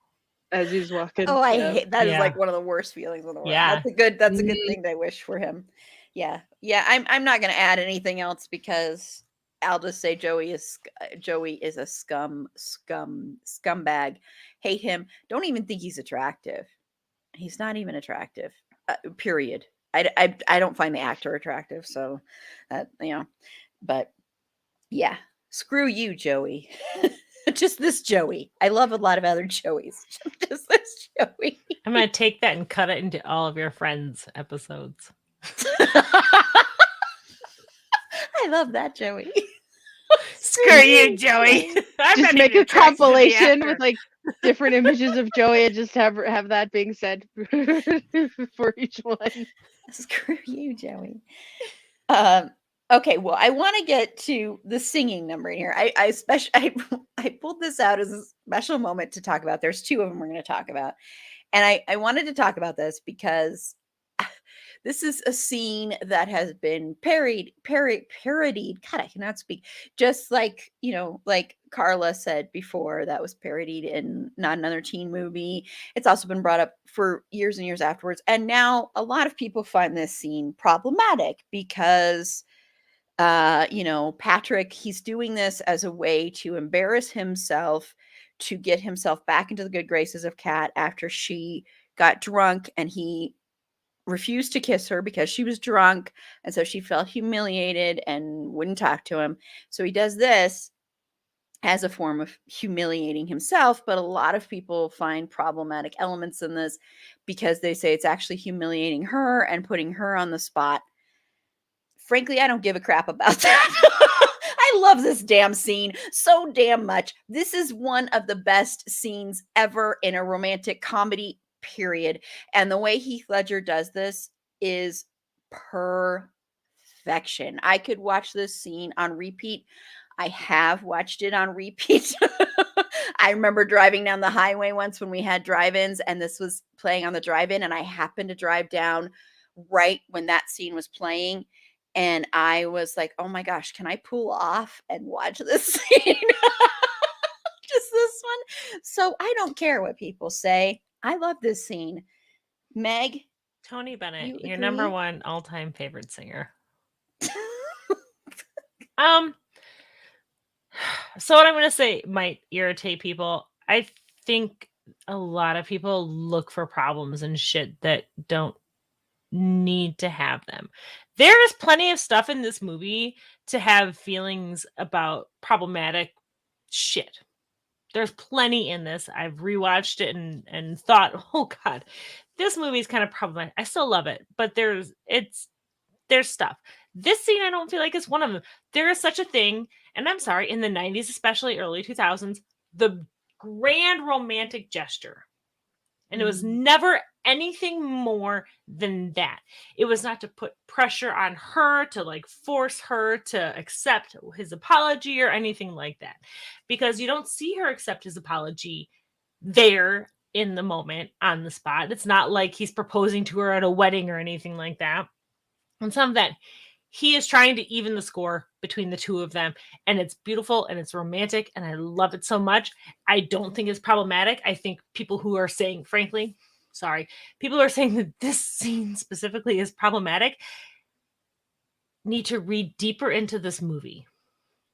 Because there are plenty of things in this movie to take issue with. This lovely gesture, this beautiful scene, this cop ass slapping jaunt through Tony Bennett's greatest song is not one of them. It's just adorable. I'm sorry. It's just so sweet. And it doesn't hinge on her saying yes or no to him. We don't see her forgive him. We see her smile because he's making a fool of himself. And I'm sorry, I dare you to not smile watching this scene because it's adorable. And Heath Ledger, I love the fact that none of them knew Heath Ledger could sing until he started doing it. But I feel like so much of this, a lot of the criticism is watching this through the lens of how we are viewing things today rather than in the time. And I see Carla saying something that people do for themselves rather than the other person. I don't necessarily agree with that. I feel like it's putting yourself out there and making yourself vulnerable. She was vulnerable in front of him in a lot of ways. And I feel like it's more him trying to even the playing field with her by making himself vulnerable in a way that he isn't necessarily comfortable with. Because he can't just like sit down and get drunk and be vulnerable in that way. But he is publicly putting himself out there and making himself vulnerable and opening himself up to real humiliation and ridicule, which she's capable of doing if she wants to, as an olive branch. And I think sometimes we should just take things at the level they're given and not try to read so much into everything. I agree 100,010%. So Paula. I had no idea this was even considered problematic. Same. Like, It is what? now. Yeah. Same. That honestly kind of boggles my mind because it's never come across that way. It was sweet. It was cute. It was embarrassing probably all around, but it never came across to me as something that was to put. Okay, so like it's not a marriage proposal. Okay, it's not a public marriage proposal, which those I have a problem with because that's putting someone on the spot Me and putting too. pressure on them. But this was just, I mean, if nobody knew that they had dated, they wouldn't know necessarily who he was singing to. You know, it could have been any girl on that field. And I mean, come on, who doesn't want, who doesn't want a cute guy singing to him? You know, it's But would we and feel that way if it was some unattractive dude singing to us? I said cute If it dude. wasn't Heath Ledger, if it was like that weird creeper dude who follows you to your locker every day. Okay, well, no, that's not fun. I will say that. I've experienced that. Not fun. But yeah, I never saw it as problematic. I just thought and it was never intended to be anything of pressure. They specifically said you need to do something to embarrass yourself and put yourself out there, and that's what he did. Mm-hmm. Yep. And Susie. I thought this song was originally sung by Frankie Valli, That is who it not is. Tony Yes. Bennett. Yeah. I you're was right. really thrown Mhm. for a loop there. I was like, what is going on? I was like, is this a Bears to Bears Mandela effect situation? Like, what happened? No, I'm just an idiot. No, it's late and we might be a little bit zooted. It's fine. I've been huffing paint fumes all day, so that Oh, yes. That's one of my favorite things to do. It's like I'm not like endorsing this for anyone, but when I was painting my room, like the smell of the paint, it was just like really yummy, and it's just one of those things. It just no, smells. not yummy, just spray painting stuff. Oh, okay. Well, Okay. I'm just but like I didn't know that this was considered even like problematic because, well, like you said, like people consider it problematic because it's like he's almost like forcing something out of her, and it's like not real. Like I don't see it that way because he's just putting himself out there. He's like he put together like a whole production for her. He got the band to play. He borrowed a microphone. He fought off security guards and just like danced in the bleachers and was having a great time just like putting himself out there for her and like, hey, listen, like you think you were silly, here's me being silly. And yeah, he's not like proposing to her or anything. Like I think this is also around the time when she was like, oh, I don't want to go to prom because it's stupid. I could have easily seen that scene being also like presented as him being like, would, like at the end being like, would you go to prom with me, and possibly putting that pressure on her. But he never does that. He just like sings and then runs away from school security because he's like, I did what I came to do, I'm out. And she's just there just watching him having a great time. And then after I've imagined that she's processed it and be like, okay, this guy put himself out there for me, we're kind of like, I'm gonna go help him out of detention because he did all this for me. Like there, like, yeah, there are so many other things in this movie that can be taken, like they can also be seen as problematic, like the detention scene where she just flashes her teacher. Like, Yeah. but people think that scene, it is so romantic. Listen, whenever I watch that scene, I get like the biggest, dumbest smile on my face. And I'm just like, yes, Heath is singing to me in this moment, not Julia Stiles, me. And I'm just like, yeah. It's like, it's cute and whimsical. Like what, like, who among us would not like to be sung to by Heath Ledger? Like, come on. Yeah. I mean, there are quite, I mean, this isn't the only thing that people call problematic. I want to say that it's not the only thing. It's just when they're talking about problematic tropes in romantic comedies, and they lump this scene in with the other problematic scenes in the movie, and it's stupid, frankly. I think it makes no sense. This is a great scene, and like you said, Paula, no one can tell who he's really singing to. It's not like he has a big sign that says "Forgive me, cat." Not at all. He's just like, here I This am is for singing to you, you. kitty cat. Yeah, yeah, he doesn't have, I mean, he's not like, putting her on the spot. He's putting himself on the spot. And and you have to look at it this way too. You've got Patrick, who has this whole reputation in school of being the dangerous bad guy, bad boy, and he likes to keep that up, and he's got this wall, and here he is in front of the whole school, well, not the whole school, but in front of a big portion of the school, doing something that's so out of character for who people think he is. And so he's making himself incredibly vulnerable. And that says, I mean, I think that right there sums up how great the scene is, because it's not, it's about him putting someone else above his own sense of self-preservation. And I think that's why it's so beautiful. And he really likes her. I mean, he likes her so much at this point. And it's not even about the money anymore, because he spent he spent some of the money to be able to do this for her. That's the other thing. He spent that money he got to be able to do this for her, because he wants her to forgive him, not because of the money, but because he likes her. And he wants her to not feel like she was the only one who ever humiliated herself or anything.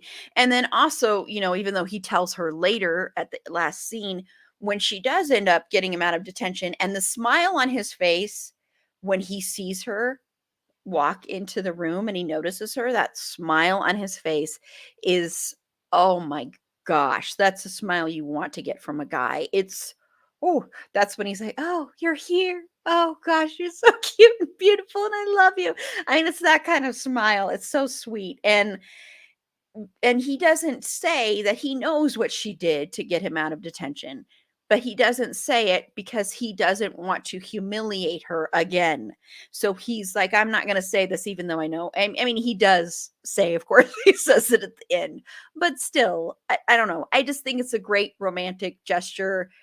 I think I loved listening to Heath Ledger sing, and I loved the moves that he did down the stairs. His first smile in the beginning when he's just, I don't know. There's just every single moment about it is amazing. It's one of my favorite romantic comedy scenes, and I won't let anyone take it away from me. Because I mean, there's problematic crap, which we're going to get into here in just a second. I mean, the biggest problematic issue, I think, in this is honestly is the dad, frankly. But, so yeah, it's not that problematic. Okay, so we're going to get into the father here, and, and also this goes into other stuff in it too. But their dad, Kat and Bianca's dad, doesn't want them to date because he's an OBGYN and he delivers all these babies. And so he wants to, I mean, he even makes Bianca wear a pregnancy belly, which is so disgusting when you watch that now. It was funny when I first saw this movie, but looking at it now, I'm like, that is disgusting. So he basically wants to control his daughters and their sexuality. So yeah, Meg, your thoughts on that? Yeah. So when this movie first came out, I found this to be hilarious. This dad, who was so not like my dad, but so like just involved in all the wrong ways. And rather than trying to communicate with his daughters, and this is like, so then I just thought it was weird and funny. And like that sitcom dad kind of ridiculousness that we were so used to in the 90s. Now, and especially having daughters, the idea of rather than talking to your children and trusting them and educating them and trusting them to make choices for themselves, you're just going to make this blanket statement that cuts off all of their romantic interests, their growing sexuality. Like, you can't ignore sexuality away. you can't, like I said, I have a 13-year-old daughter. I can't just pretend that those things are not starting to bloom in her life as much as I might want to as a parent. But watching it now is just so gross. Like, not letting your daughters date and then like trying to find this loophole because your one daughter was traumatized to be like, well, you can date if your older sister dates and your older it bothers me. Now I don't find it nearly as entertaining as I did when I was 15 years old when this movie came out. Him talking about being elbow deep in the placenta of a crack addict felt really gross. On like, night Panda. Night Panda, thank you for watching. It Our felt one really, tomorrow is early in the day. yeah. It felt just really gross to me. I didn't think it was funny making Bianca wear a pregnancy suit when she gave him no reasons not to trust her. Neither of them gave him any reason not to trust him. He took his mistrust of his upset over his wife leaving him and took that and put that on his daughters. And that was just not fair.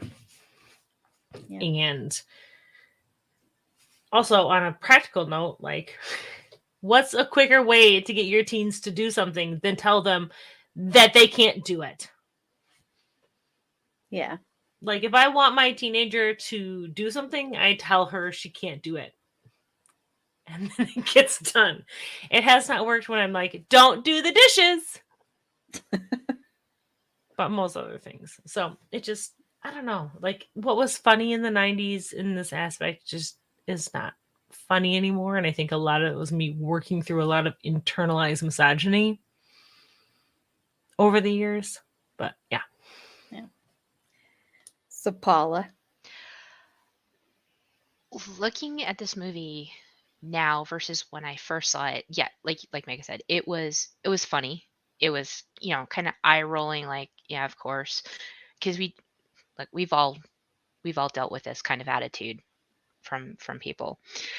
Seeing it now really kind of threw it in your face of how bad this behavior was. And it wasn't just, I mean, what the father did was horrible, but there was a lot of misogyny throughout the entire movie. Mhm. There was comments all over the place that they just kind of, I Mhm. guess, blew past me before, because that was just, again, stuff we just kind of dealt with and, didn't really pay attention. You just kind of roll your eyes and ignore it. And now it's like, I can't believe we just kind of let those kinds of things slide. I mean, just comments from Joey of, can you make Kat take her Midol before she comes to class next time? I'm like, if somebody said that to me now, I just want to smack them, where back then is like, that's commonplace. And, I'm not saying it's not commonplace now. It still happens. It's still very problematic, but it was just more, I guess, noticeable now as a 40 something versus when I was in my 20s watching this movie for the first time, of just how rampant it was. I don't know, Yeah. it's just, yeah. Yep. Susie. Oh yeah, that's like Megan and Paul have said, when I first watched this movie, like as a kid, I thought it was funny. It's like, it's like, you put a pregnancy belly on her, because I'd never seen a pregnancy belly before that wasn't like on a gestating human. So seeing like the plushy version, it was sort of was like, that's funny. But yeah, when you get older and you rewatch it and you look at some of the things, you're like, oh, that is not okay. Because like even his first rule of like, you're not gonna date. Rule number like my 2 rules: you're not gonna date until you graduate. You're not gonna date until you graduate. And even like Bianca goes, come on, Dad, that's really unfair. And he goes, fine, you're not gonna date until your sister does. And he only like amends the rule because at that point, like he presumably knows what Kat has gone through, like maybe not like completely, but in some aspect. And he knows that she's like, in that moment, he's like, oh yeah, she's never gonna date. So my little girl, my other little girl, she's gonna be fine. Like there's nothing for me to worry about. And even then, like he's like, oh, where are you going? What kind of party are you going to? Who are you going to be with? Da, da, da. Like, before you leave, put on the pregnancy belly. And he's like, oh, this cracked out teenager told me I should have listened to my father. And he's like, he's just so intent on just like embarrassing her. Like, even in front of her friend, he's like, put this pregnancy belly on and wear it. And you're just going to be in this so you can like understand the magnitude of what you're going to do. And it's like, she's only going to a party, sir. Like, and even he tells him, he's like, don't do drugs, don't do this, don't commit animal sacrifice. I'm gonna then speak up for the dad though in this minute. And it's like, how, like, presumably his daughters have not given him any reason for like him to mistrust them. Like, by all accounts, they seem like very good kids. You know, like they seem like they're doing okay in school. Like, we know Kat is, presumably Bianca is, if she's bothering to get a tutor for French. Like, she could just as easily like blow off that subject, but she's like making strides to try to like maybe improve her own schoolwork. I don't know. It's just like, I had very controlling parents growing up, so like that they still don't trust me. It's like, especially my father. So, and it's like, I've never given them reason not to trust me. Like, I've always been a good kid. And in a way, like, being so controlling of your kids' social life is very hindering to them later on when they're adults, because they don't know how to interact with the outside world, because in those kind of like formative years where they have the opportunity to go out and like talk to people, meet people, learn more social cues, they don't know that. So in a way, they kind of spend the rest of their life trying to play catch up with everyone else. I'm gonna speak up for dad and the whole, where are you going? Who are you gonna be with? That I just feel like is just a parent thing. Like, my that is being concerned about like where your kid is, where they're going. Like, I want, but there's a point where that concern becomes controlling and harmful. Well, yeah, I would never put a pregnant belly on my child before they go to a party or anything like that. But asking your kid, where are you going? Who are you going to be with? What time are you going to be home? And especially, this is 1999. Cell phones were like not a thing. So that mentality, I understand that, but different. there's, and like knowing where your kid is, like there is a point where that concern just becomes control. Yeah. And you can see how like his wife, I think it's implied that his wife left him. Yes. Left the family. Did. You can see how that like experience really hurt him, and he seems determined to try to like. Yeah. Well, and parenting teenagers is such a fine. It's such a balancing act between trusting them and wanting your kids to grow and become independent and making good choices for themselves and teaching them how to do that. And then also, they're your babies. And you just want to keep your baby safe.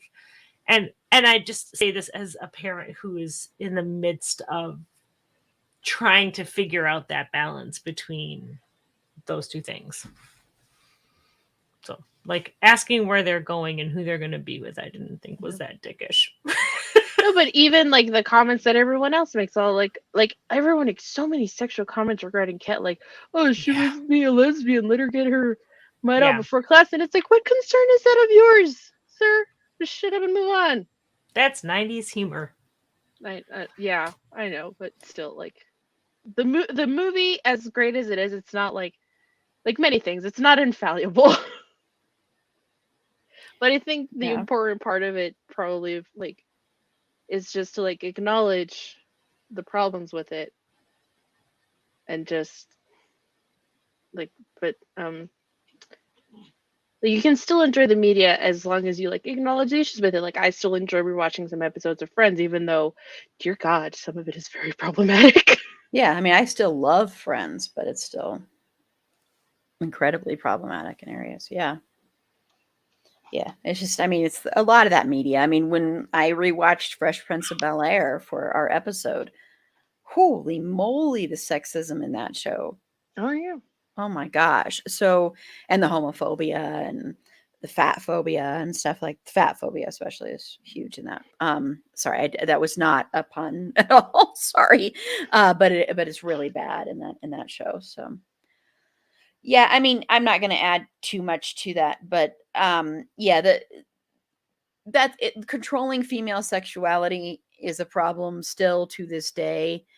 And you know, while yes, I think I mean, I'm not a parent, of course, but I think even now, like if someone I love and care about is going somewhere and they've never been there before, or they're, you know, and especially in this time with like online dating and stuff, the big thing is always saying, "Oh, I'm going here," and you want to know. So I understand that, but when you take it to the next level, of course, of put this pregnancy suit on, or basically saying you're gonna end up pregnant if you go out, is kind of saying uh, you don't you don't respect your daughters enough to respect their decisions, instead of sitting there and saying, instead of actually having a conversation and saying, you know, if you are going to be sexually active, be safe, you know, make sure he wears a condom, or are you going to be sexually active? And I know, and like I said, I'm not a parent, so I can't even imagine having this conversation. It must be really difficult, but having to say, well, maybe we should go to the gynecologist, or maybe we should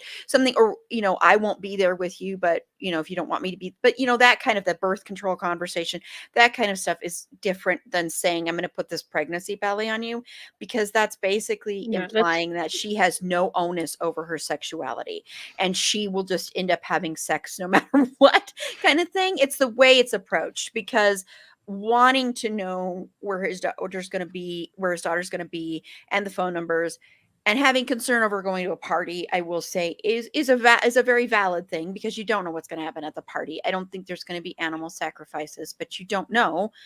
That could happen. I'm just kidding, but you know, so you don't know. So I get that, but there is this other level where he wants to control his daughters because of the fact that his wife left. So he's putting all of that energy into them, and all that, like, it's not blame, but he's putting all of this, like, okay, I don't want to lose anybody else, so I'm going to control you so much and hold you so tight that really what will, I mean, this isn't a drama, so it's not as serious as that, but really what will happen is you'll end up losing them. You know, it's like you can Yeah. only pull, you know, until you lose them. And I think that's kind of where he's on the verge. But because of time, we're going to move on now to the last thing. So the last thing we're going to talk about is the poem at the end, the 10 things I hate about you poem, that I want to just say, if you didn't know, this scene was the first take, first take of it was what you see on the screen. They loved it so much. I don't know if they did any other takes, but this was the first take. The crying that Julia Stiles does was not at all in the script. That just happened because, I mean, hello. So, because she's a good actress, and it just happened naturally. So I just wanted to ask about the poem, because I think it sums up the whole movie and her character and the two of them together. And especially watching not only her reading the poem, but watching Patrick's reaction to hearing the poem, I think is also amazing. So, Meg. I remember watching this and wishing someone would put themselves out there like that for me, because it was so beautiful. And like I said, I was 15 when this movie came out, and like I rewatched this movie yesterday, and I got emotional watching her read this poem, because she's so vulnerable. She puts everything out there, and to watch Patrick just like, I read an interview Julia Stiles did recently where Heath Ledger said, "This is your scene. I'm not going to do any big thing because this is your scene and this is your moment." But you can see him crumbling watching her. And this is just a testament to both of them and their chemistry and this moment. But that might be one of my favorite scenes in any movie. it's just so heartfelt and heartbreaking. And she is so vulnerable in front of people who have taken such huge advantage of any vulnerability she's ever shown. And it's beautiful. I don't know. I just hear like, I hate your big dumb combat boots and the way you read my mind. Like I have that poem memorized. Like I know that poem from beginning to end, and it's beautiful and it's heartbreaking, and it makes me kind of curious to what Patrick's poem might have been. Yeah. But just like I said, I have a lot of emotional attachment to Kat, because of my own personal life at the time. So seeing Kat hurt like broke my heart a lot, and this was just one of those scenes that just stuck with me and probably will stick with me for a very long time. It's just so beautiful. And Paula. This one almost, for me, is almost kind of like Kat's grand gesture. You know, we were talking about Patrick's grand gesture earlier with him doing the song in front of everybody. This one, I mean, it's definitely more intimate, just because, you know, it's obvious, you know, she's in a small environment. She doesn't open up to anybody. And this is her way of doing that grand gesture of asking for forgiveness and kind of throwing out her feelings of, you know, of how she feels about Patrick. And I really liked the scene as well. I can't really add much more to what Meg said because she pretty much nailed it. Yeah. Susie. Oh, it's so sweet. And like whenever she reads it, I always start crying because when she starts getting choked up, I start getting choked up, and then I just start crying, and I'm like, oh, not even a little bit, not even at all. And I'm like, yes, Kat, you go, girl. And like I just know that she like probably wrote it like I just know that she wrote it after prom because mainly because of the line like you didn't even call. Like she was probably waiting for him to call and like probably apologize and explain himself or something or be like, hey, let's talk it out, and he didn't, and that probably hurt her a lot. And in his case, he was just probably trying to give her space because he knew that she would want to talk with him or wasn't ready to. But it's just like like they're honestly one of my favorite relationships. You can see how much they care for each other and how they're willing to put themselves out there for each other, and it's also really great to see that love being like reciprocated and like gestures returned, and they're it's just really sweet. Yeah, I mean, it's just one of the most beautiful scenes in a movie ever. And what you said, Meg, about Heath Ledger, and I'd heard that before too, about him saying that's her scene. And I think it also not only goes to their chemistry, but it goes to what wonderful actors they are. Because as an actor, if you're a selfish actor, if he was a selfish actor, he would have taken that moment to do something big, and he didn't. And a scene like that would not work if he had taken away that moment, because it's about her being vulnerable. It's about her being like, okay, I am ready to forgive you. That's also what it's about, because forgiveness is a huge thing and it's really hard to do. And that was her step to forgiveness for him, towards him. And it was all about her. That was her moment to shine. And that scene would not work if either one of them were selfish actors. And that's why Heath Ledger was such an amazing actor, because he wasn't a selfish actor. He Yeah. was a giving actor. Even if it was all about him in a scene, he still was giving. I mean, Joker, all that stuff, Brokeback Like, Mountain. I So feel like he's just- even a tear would have taken away from all of it. Like, it would have taken away from her if he had even done that personally. Yeah, and I mean he gets emotional, but yeah, Yeah. that would have. Yeah, yeah. I mean it was played perfectly by both of them, and and it's also very very much very relatable to when you love somebody, especially when you are a teenager and it's like your first real relationship or your first real love, and if something happens during that and it's makes you hate them and it makes you angry at them, you still love them. And that's a lot of what she's saying here. And it's so relatable. That is so, so relatable. That's why it's so good, because I think everybody can relate to it on some level of, maybe you had that feeling for someone and you're mad at them for this, you hate them for this, you hate them for that. But in reality, all those things that you say you hate them for are actually some of the reasons you love them. So it's this very, it's this very confusing thing at that time, I think, too.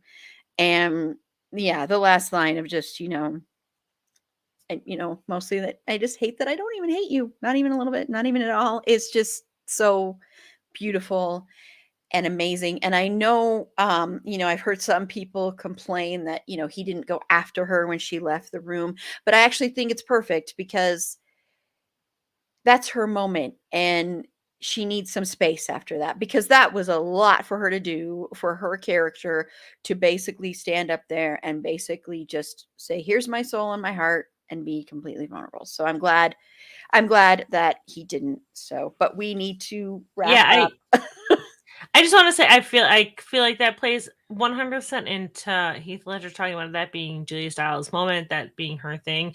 If he had started crying, that would be like, oh, look how vulnerable Patrick is being because he's crying, and if he had gotten up, I think all of that would have taken away. I think he did so much acting, like micro acting with his Yeah. eyes, that anything more I feel like would have taken away from it. So I don't understand the criticism of him not getting up and running after her, because It's just a little tiny thing I've heard from a couple of people. Yeah. So, but yeah.